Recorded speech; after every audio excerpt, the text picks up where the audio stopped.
Wow,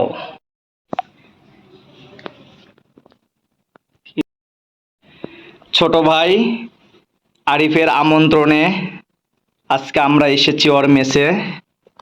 এত সুন্দর আয়োজন করেছে যেটা বলার মতো না। ও নিজে রান্না করেছে এবং অনেক সুন্দর করে আমাদের জন্য সাজায় রেখেছে। তো আমরা এখন সবাই আছি এখানে খাওয়ার জন্য। খাওয়া দাওয়ার পরে আমরা অবশ্যই রিভিউ দিব খাওয়াটা কেমন হয়েছে, রান্নাটা কেমন হয়েছে। এই যেটা মাংসটা সাজাইছে অনেক সুন্দর করে, অবশ্য মানে ভালো লাগছে এক কথায়। এখন খেয়ে দিয়ে তারপরে আমরা বলতে পারবো আসলে এটার স্বাদটা কেমন ছিল। এটা হচ্ছে গরুর মাংস দিয়ে রান্না করছে। তার মধ্যে আবার দেখতে পাচ্ছি এটা নতুন আইটেম, এখানে আবার শুট মরিচ দেওয়া হয়েছে। শুট মরিচ গুলো ভাজে, তেল দিয়ে ভাজে এটা দিয়েছে। এখানেও আপনার হচ্ছে খিচুড়ি। খিচুড়ি বলতে এটা হচ্ছে কি বলে, আতপ চাল দিয়ে হচ্ছে পোলা করেছে এবং এখানে অনেক সুন্দর করে সাজাইছে। তো খাওয়ার পর আমরা রিভিউ দিব, সেই পর্যন্ত আমাদের সাথেই থাকুন। ধন্যবাদ।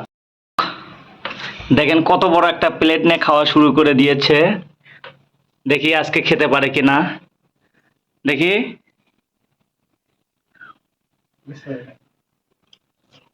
এই খাতকের জন্য প্রতিনিয়ত রান্না করা হয়। ধন্যবাদ আরিফকে এত সুন্দর আয়োজন করার জন্য এবং আমাদেরকে আমন্ত্রণ করার জন্য। কি অবস্থা, খাবারের রিভিউ দাও। আরিফের রান্না কেমন? ভাইয়া সত্যি কথা বলতে রান্নাটা হয়তো অসাধারণ। গোস্ত অনেক মজা হয়েছে, সাথে পোলাও মরিচ দিয়েছে, ঝাল ঝাল একটা ব্যাপার। বিশেষ করে ধন্যবাদ আমার রুমমেট আরিফ এবং বিপ্লব ব্লগসকে। সবাই এরকম খাও খাও খাও, দেখি আব্দুর রউফ সাহেব খাও।